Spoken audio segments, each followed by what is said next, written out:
Olá, meus caros, professor Murilo Gutierrez falando. Vamos iniciar agora o estudo dos princípios do direito processual coletivo. E como é uma parte um pouco extensa, eu vou dividir em várias partes, né? Fragmentá-la em várias partes, até para facilitar aqui a administração com relação ao tamanho do arquivo, fazer o upload para o YouTube, ok? Então, essa primeira parte eu vou falar sobre o devido processo coletivo. Então, como sendo um princípio, uma viga mestra do sistema processual coletivo, ok? Então, vamos lá. Bom, quando se fala em devido processo coletivo, primeiro, nós temos que mentalizar a seguinte ideia, de que o Código de Processo Civil, ele acabou prevendo uma primeira parte, ali, um capítulo, todo ele dedicado às chamadas normas fundamentais do processo. O que significa isso? Significa que ali estão previstos vários princípios de status constitucional que foram alçados, transpostos para dentro do Código de Processo. Então, dentre eles, nós temos lá o contraditório, né, ampla defesa, fundamentação das decisões, né, não necessariamente nas normas fundamentais, fundamentação das decisões está lá no 489, que é o capítulo da sentença. Enfim, nós temos lá boa-fé, duração razoável do processo, o artigo 8º, que também é bastante interessante, que fala do princípio da legalidade, do princípio da eficiência e também da consideração do princípio da proporcionalidade, como sendo um princípio reitor também que deve nortear o sistema processual civil. Pois bem, o que eu quero dizer com isso é o seguinte, que todos aqueles princípios previstos no sistema geral, né, na parte geral do Código de Processo Civil, também são aplicáveis aqui. Tá? Brevemente eu vou disponibilizar aqui no próprio YouTube um vídeo falando sobre essas normas fundamentais do processo civil. Tá bom? Então, esse é um ponto importante que também deve ser mentalizado. O que nós vamos falar aqui é sobre normas específicas, ou seja, princípios específicos, entendidos aqui como vigas mestras dos sistemas, naquela classificação do Celso Antônio Bandeira de Mello, que afirma que princípio são os vetores fundamentais de uma determinada disciplina, de determinada matéria. Ok? Eu não vou trabalhar, apesar do texto que eu disponibilizei para vocês, né, da obra sobre direito processual coletivo, apesar de lá falar sobre princípios e regras, postulados normativos, né, a teoria do Robert Alexy, eu não vou entrar nesses detalhes aqui, tá bom? Eu vou apenas explicar o conteúdo específico do que vem a ser o devido processo coletivo. E me baseio aqui em duas obras fundamentais que eu gostaria de indicar para vocês, para falar desse princípio. A primeira é do Fred Dier Jr. e do Hermes Zanetti, que é o curso de Direito Processual Civil, volume 4, né, da editora Juspodium. A edição que me vale foi a de 2019. E também o livro do Edilson Vitorelli, uma obra muito boa chamada Devido Processo Coletivo. Recomendo fortemente. É da editora Revista dos Tribunais, agora chama-se Thomson Reuters. Então essas duas obras foram as que nortearam aqui na feitura, né, deste capítulo que fala sobre o devido processo coletivo. Uma outra obra também que eu acho muito bacana é o do Daniel Amorim Assunção Neves, que chama Manual do Processo Coletivo. Então também é uma obra muito bacana que eu recomendo também fortemente. Ok? Então vamos lá, vamos ver o que vem a ser o devido processo coletivo, não é? Então, e o que nós temos aqui então? O devido processo coletivo seria o gênero, né? O gênero do qual nós temos aqui 5 pilares de sustentação, e é desses pilares de sustentação ou subprincípios que nós vamos falar agora, tá? Então, o que nós trouxemos? Então, essas classificações nós nos baseamos, então, nas obras do Antônio Gide, que eu tinha esquecido de mencionar, o Edilson Vitorelli e o Fred Didier, que me influenciaram bastante aqui na feitura dessa parte do capítulo, tá bom? Então, vamos lá. Então, nós temos alguns elementos, ou também chamados subprincípios, né, as subdivisões. Então, o devido processo coletivo ele é composto pelo esse primeiro elemento, que é o controle da legitimação coletiva, que não vamos falar especificamente sobre isso, no slide próprio, as regras sobre de competência adequada, né, o princípio da competência adequada, Temos ainda a adequada certificação do chamado processo coletivo, né, ou só certificação do processo coletivo.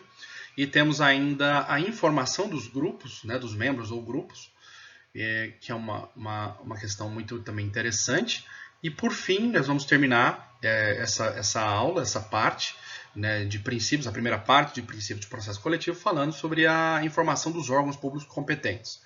Então, o devido processo coletivo, ele abrange, segundo esses autores que eu citei, né, o Fred Dier, o Vitorelli, basicamente esses 5 elementos. Tá? Então, vamos destrinchá-los um por um. O que vem. Lembrando a vocês que todos essas subdivisões do devido processo coletivo estão previstos no texto que eu forneci para vocês, tá bom?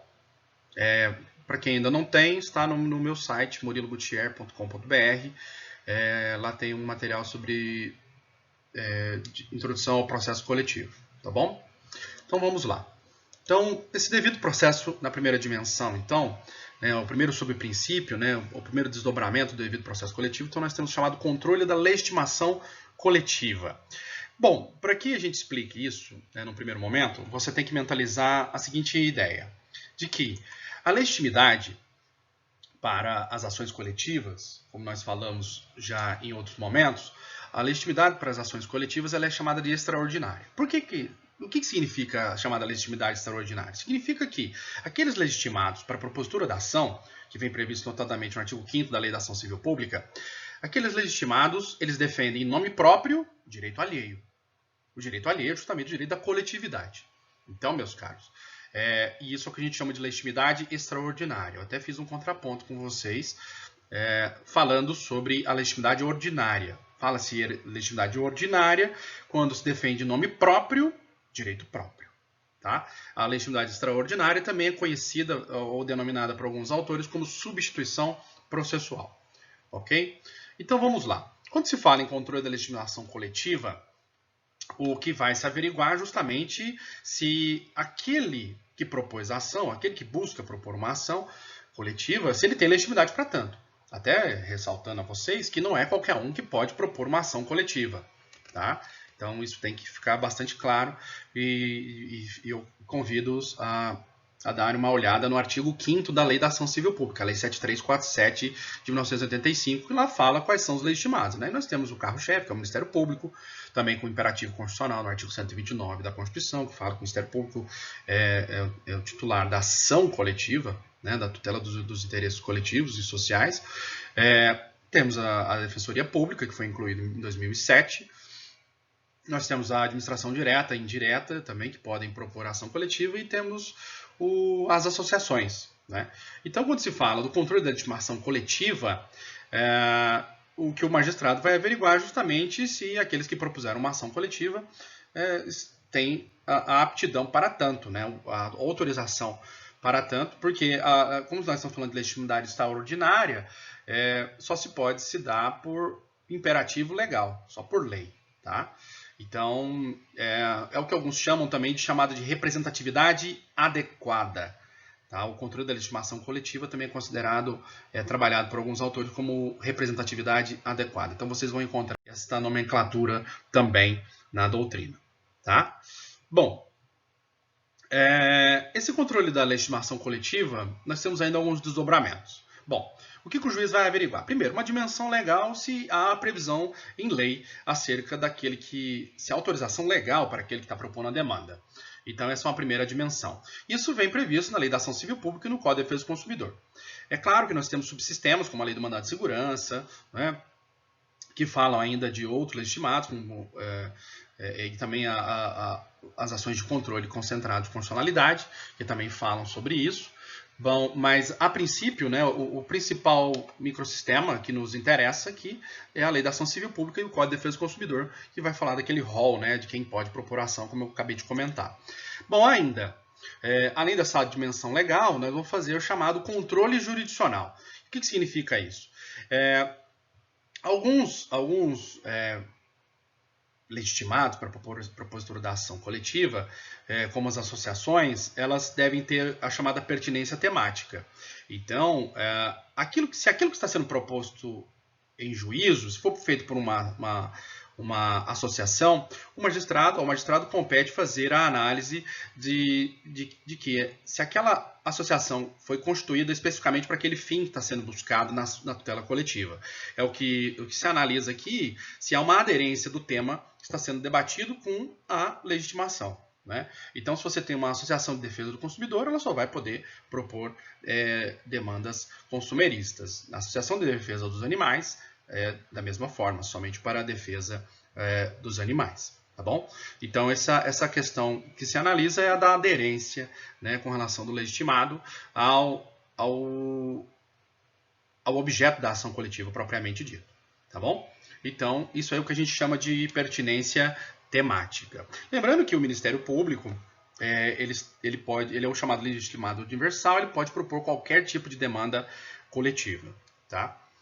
Bom, ainda, esse controle da legitimação coletiva tem um aspecto que eu entendo um pouco polêmico, que fala o controle da fiscalização, a fiscalização pelo magistrado, o controle da atividade do legitimado. Se o legitimado, como que ele está se comportando no desenvolvimento da ação coletiva? Se aquela ação coletiva está sendo bem ou mal conduzida na perspectiva do magistrado, obviamente. Tá? Então, alguns autores até defendem a possibilidade de o magistrado ter o poder de substituir o legitimado, ou intimar um outro legitimado para conduzir a ação, caso verifique que aquilo esteja sendo mal administrado pelo proponente da ação. Então, vamos falar sobre isso, né, nas próximas aulas, né, nas próximas partes dos princípios do processo coletivo. Essa possibilidade do magistrado fiscalizar e até mesmo de substituir o legitimado foi importado do direito norte-americano, o que alguns chamam de defining function. Nós vamos falar sobre isso no momento certo. Até apenas um parênteses aqui, a polêmica aqui seria o excesso de ativismo, né, do magistrado com relação às demandas coletivas. Então, se daria ali um poder que não está previsto em lei. Tá? É uma construção doutrinária que obviamente foi importada com as devidas adaptações do direito norte-americano para o direito brasileiro. Bom, continuando aqui então. O segundo subprincípio do devido processo coletivo, então quando se fala em devido processo coletivo, também nós temos que falar sobre a competência, né? As chamadas regras de competência adequada. Eu gostaria de convidá-los, caso você que esteja me ouvindo tenha alguma dificuldade em competência, aqui no canal do YouTube eu disponibilizei também 2 vídeos sobre competência no processo civil. Então, caso você tenha alguma dificuldade sobre competência, eu peço que dê uma analisada neste vídeo sobre competência no processo civil, na parte geral do processo, né, do direito processual civil. Tá bom? Então, fica aí o convite. Bom, a primeira coisa que se deve averiguar, né, qual o alcance, né, da lesão, ou da ameaça, ou do ilícito coletivo. Né? Então, e verificando o alcance, o magistrado ele deve averiguar qual seria o mais idôneo para a propositura da ação coletiva. Né? Em qual local, melhor dizendo, deveria ser o mais idôneo para apreciar aquela demanda coletiva. Lembrando que as demandas coletivas de âmbito nacional devem, pelo menos pelo linguajar do Código de Defesa do Consumidor, que é a Lei Geral de Processo Coletivo, né, juntamente com a Lei da Ação Civil Pública, o Código de Defesa do Consumidor fala que, de âmbito nacional, a ação deve ser proposta no Distrito Federal, de âmbito regional, na capital do Estado, e de âmbito local, obviamente, no local do dano. Mas lembrando a vocês que nós temos um precedente do STJ que, tendo em vista, visando facilitar a propositura, a análise, né, das demandas coletivas, que o foro do local de onde ocorreu o dano ele deve ter uma primazia, mesmo que seja de âmbito nacional. Tá? Mas, olha só, caso a gente verifique que há um dano de âmbito nacional, você tem que mentalizar o seguinte: imagine, nesta análise aqui construção das regras de competência adequada. Segundo os processualistas que trabalham direito coletivo, eles trazem o seguinte exemplo que eu acho muito bacana. Imagine que nós tivemos uma lesão a um direito do consumidor e, obviamente, repercutiu em todos os estados da federação. Então, a princípio, essa demanda deveria ser proposta, né, no Distrito Federal, porque é de âmbito nacional. Mas, segundo essa perspectiva que nós estamos falando, né, de analisar qual o local mais adequado para a propositura da ação coletiva, o que os processualistas sugerem é que deve ser feita uma análise acerca de qual local nós tivemos a maior magnitude de danos. Imagina, não, foi no Rio de Janeiro, foi em Belo Horizonte, nós tivemos um maior número de lesados, um maior alcance de lesados. Então, mesmo que se fale que se de âmbito nacional a ação deveria ser proposta no Distrito Federal, permitiria que essa ação tramitasse no local onde ocorreram a maior parte dos danos, ou danos mais significativos. Então, é uma ideia bastante interessante essa, de modulação da chamada competência. Porque nós estamos falando de competência concorrente. Então, competência concorrente que é a possibilidade de propor em mais de um local, né, a demanda coletiva. Então, ela seria naquele local onde se perpassaram, né, ou perfizeram a maior magnitude de danos. Então, essa é uma ideia bastante interessante para se falar em competência adequada. Tá?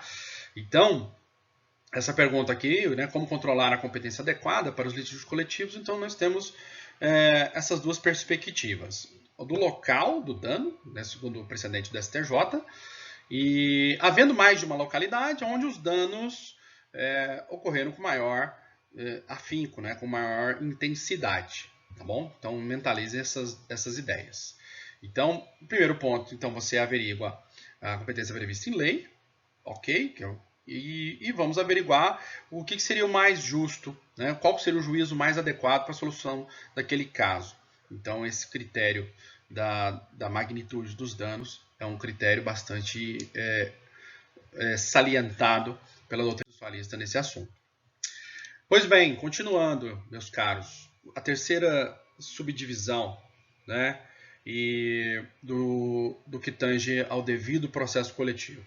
É o que alguns chamam de certificação do processo coletivo, ou adequada certificação do processo coletivo. Bom, aqui nós vamos falar do controle feito pelo magistrado, enquanto ato. Então, é uma análise de vários atos, né? É uma prática, melhor dizendo, de vários atos. Daí se falar que é um ato judicial complexo. Então, nós trabalhamos aqui, essa certificação da ação coletiva, ela é composta por três elementos.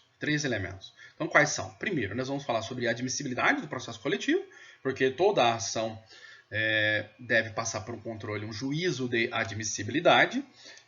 Nós vamos falar também sobre qual o titular, né, a delimitação do grupo titular do direito está sendo discutido, se é um grupo, classe, né, ou categoria que está sendo objeto, né, o titular daquela pretensão. E ainda uma outra dimensão muito interessante, que é a chamada organização do processo. Então, a certificação passa pela admissibilidade, delimitação de quais são os titulares e também a chamada organização do processo. Pois bem, vamos ver uma por uma. Então, a primeira subdivisão aqui da certificação, a admissibilidade. Então, lembrem-se vocês, como eu acabei de mencionar, como é uma ação, toda a ação, não importa se é ação de conhecimento, ação individual, ação de execução, não importa. Deve-se passar pelo juízo de admissibilidade, notadamente lá o artigo 319 do Código de Processo Civil, né, que fala lá dos elementos, né, endereçamento, qualificação, fatos, fundamentos jurídicos, pedido, requerimento. Isso daí é feito por qualquer magistrado. Também, se há precedente vinculante, né, para efeito de julgamento de improcedência liminar do pedido. Enfim, também essas questões ocorrem aqui nos processos coletivos. Ok? E não poderia ser diferente. E como nós estamos falando de processo coletivo, não é qualquer um que pode propor a ação, como vocês bem sabem. Somente os legitimados para a propositura de uma ação. da ação coletiva que tem essa aptidão. Então, obviamente, na admissibilidade, além desses elementos que eu acabei de falar, o juiz, o magistrado, deve averiguar se há uma legitimidade daquele que está propondo a ação. E se o caso também versa sobre uma tutela coletiva. Porque, lembre que nós falamos que nós temos ações, pseudo-ações individuais e pseudo-ações coletivas. Então, especificamente aqui, às vezes pode estar se deparando com uma pseudo-ação coletiva. Não é? Então, ou o que é pior, né, nós estamos diante de uma ação individual, mas que o magistrado verifica que há uma repercussão coletiva. Né? Então, é uma questão importante que vocês têm que se atentar. Tá? Nós falamos sobre isso na aula passada. Bom, e obviamente a questão do juízo competente. Tá bom? Então, a certificação, reparem, olha o que eu disse, ato complexo, olha o tanto de situações que o magistrado deve averiguar. Né? Então, a admissibilidade, nessa admissibilidade vamos averiguar, além dos requisitos normais de admissibilidade de uma petição inicial, vamos averiguar especificamente a legitimidade coletiva, se nós estamos diante de fato de uma tutela coletiva, se é versando sobre direitos difusos, coletivos ou individuais homogêneos, ou ainda se aquele juiz é o juízo competente, baseado naquilo que nós já falamos. Tá bom?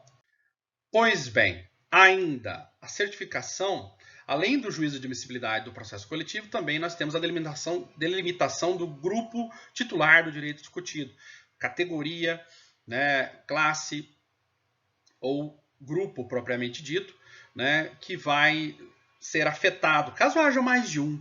Né, às vezes isso acontece muito em sindicatos. Né? Às vezes temos um sindicato que é uma determinado âmbito de atuação, outra de outro âmbito de atuação. Então é importante o magistrado ele fixar qual o grupo titular que vai ser afetado por determinada categoria. Eu até citei para vocês um caso que aconteceu aqui em Minas Gerais, de uma ação coletiva que foi proposta pela Associação dos Jovens Advogados. A AJA, chama AJA, AJA. A AJA, a Associação dos Jovens Advogados, conseguiu uma liminar em Belo Horizonte, impedindo o reajuste da mensalidade da Ordem dos Advogados, da mensalidade da anuidade da Ordem dos Advogados, cobrado pela Ordem dos Advogados. Só que, e aqui que entra essa delimitação do grupo titular do direito discutido. Essa associação, ela só congrega advogados com até 5 anos de inscrição na Ordem dos Advogados. Ou seja, essa liminar ela não vai afetar todos os advogados, infelizmente. Infelizmente, ela só vai afetar aqueles advogados que tenham até 5 anos de inscrição na Ordem dos Advogados. Então, meus caros, a coisa julgada aqui só pode afetar esses advogados, essa categoria de advogados. Não vai afetar todos os advogados de Minas Gerais e muito menos os advogados dos outros estados da federação. Porque isso é um problema aqui de Minas Gerais. Obviamente que nós podemos ter outros problemas congêneres ou similares, né, em outros estados da federação. Mas essa associação ela pertence a Minas e ainda ela visa tutelar os interesses dos advogados com até 5 anos. Então, eu vejo aqui um exemplo claro de delimitação de grupo titular do direito discutido. Não pode ser todos os advogados de Minas, apenas os que têm até 5 anos. Ok? Então, fica a dica aí. Bom, ainda, o que nós temos? Né? Além dessa delimitação do titular, nós temos ainda, dentro da certificação, né? Então, certificação fala de admissibilidade, como eu já disse, delimitação do grupo titular e ainda organização do processo. Ou seja, depois que o magistrado identificou, né, qual é o grupo, ele vai prever, né, a eventual intervenção não de um amicus curiae, não é um amigo da corte, alguém que vai auxiliá-lo na tomada de decisões, caso haja a necessidade, né? Então, isso é uma abertura bastante importante nos processos coletivos. Ainda, como que vai se desenvolver audiências públicas, né? Caso também seja necessário. E, por fim, como que vai ser feita a publicidade dessa ação coletiva. É importante, é um capítulo fundamental aqui do devido processo coletivo, a chamada devida informação, que nós vamos falar nos tópicos seguintes. Então, como que essa publicidade vai se dar? Né? Publicação no tribunal, publicação em jornais de circulação local, regional ou de âmbito nacional, tudo isso tem que ser tomado de decisão pelo magistrado no chamado processo, na chamada certificação da ação coletiva, ok? E ainda, como que se dará o exercício da legitimação coletiva? O magistrado também tem essa prerrogativa. Daí é mais uma questão de ativismo, né? Eu vou falar sobre isso lá no Defining Function, quando eu for falar sobre isso nas próximas aulas, tá? Então, o que o magistrado espera, né, do legitimado da ação coletiva durante o desenvolver da atividade jurisdicional? A gente verifica aqui, baseado nessas regras, que há um gerencialismo processual aqui bastante evidente, né? Até um certo paternalismo, né, de controle um tanto quanto exacerbado da atividade processual. Pois bem. Continuando. Então, a quarta dimensão do devido processo coletivo é a chamada devida informação dos membros dos grupos, né? Porque, por vezes não raro, notadamente aqui no Brasil, aqueles grupos que de fato serão afetados, né, com a lesão aos direitos coletivos, né, ou com as ameaças, ou com os ilícitos coletivos, eles ficam numa posição de fragilidade, de vulnerabilidade. Então, é importante que haja a devida informação aos mesmos. Lembrando a vocês que, como nós já ressaltamos, que a legitimidade é extraordinária, ou seja, os processos coletivos são propostos, são conduzidos por legitimados extraordinários, ou seja, ou é pelo Ministério Público, ou é pela Defensoria Pública, ou uma associação, não é pelos diretamente afetados. Então, essa questão da publicidade é extremamente importante para que se propicie até mesmo a possibilidade de escolha. Vamos falar sobre isso, sobre a relação entre ações coletivas e ações individuais. Às vezes nós temos a propositura de uma ação individual em concomitância com uma ação coletiva. E aí nós vamos falar sobre aquela regra do opt-in e o opt-out, ou seja, a opção por permanecer numa tutela coletiva, numa ação coletiva, ou o opt-out, ou seja, optar por sair e permanecer numa ação individual. Vamos falar sobre isso numa aula, vai ser denominado de relação entre ações coletivas e ações individuais. Então, para que as partes sejam informadas, nós precisamos que seja feita a maior publicidade possível. É o que alguns chamam, também uma expressão inglesa, chamada de fair notice. Ou seja, que elas sejam de fato comunicadas da propositura de uma ação coletiva. Ok?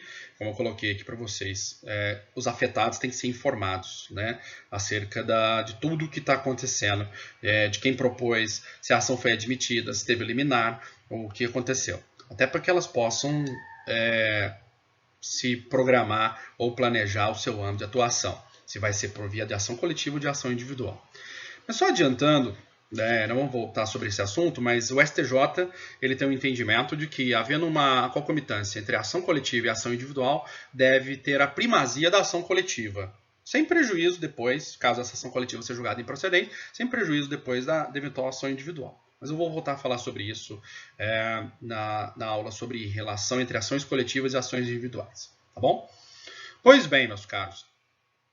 Uma questão importante aqui é que, infelizmente, nós não temos regras claras sobre como que vai ser feita essa informação. Obviamente que se espera a publicação de editais, né? O Código de Defesa do Consumidor fala sobre isso, né? Publicação de editais, mas infelizmente nós não temos ainda outros mecanismos para tanto. O ideal seria que os tribunais de dependência ali um espaço para a divulgação de tutelas coletivas, que esses editais eles sejam publicados em jornais de grande circulação, então para que propicie o maior alcance, né, de informação aos possíveis afetados. É claro que nós temos demandas coletivas que têm, de fato, uma grande repercussão midiática, como aconteceu no caso de Brumadinho, né, ou o caso de Mariana. Então, casos como este, a mídia, o fator mídia, auxilia o judiciário com relação a isso. Mas não é toda a demanda coletiva que tem a chamada repercussão midiática, tá bom? Então, só um detalhe aqui, como eu mencionei sobre fair notice, né, ou a notícia acerca da da propositura de ação coletiva aos membros do grupo afetado. O fair notice aqui seria, então, uma notícia adequada, uma notícia justa, né? Uma tradução livre aí sobre a expressão, tá bom? E, por fim, meus caros, vamos falar, então, da quinta dimensão do devido processo coletivo, né? Que é a informação dos chamados órgãos públicos competentes para a tutela coletiva. Percebam, com relação a isso, essa informação, adequada informação para a propositura da ação coletiva, nós temos alguns desdobramentos importantes. Pois bem, o que nós vamos averiguar aqui, né, de desdobramentos? Primeiro, o magistrado ele tem o dever de se deparar com uma demanda coletiva, né, em algum processo individual, ele tem o dever de comunicar, né, o Ministério Público, que é o legitimado universal para a propositura de uma ação coletiva.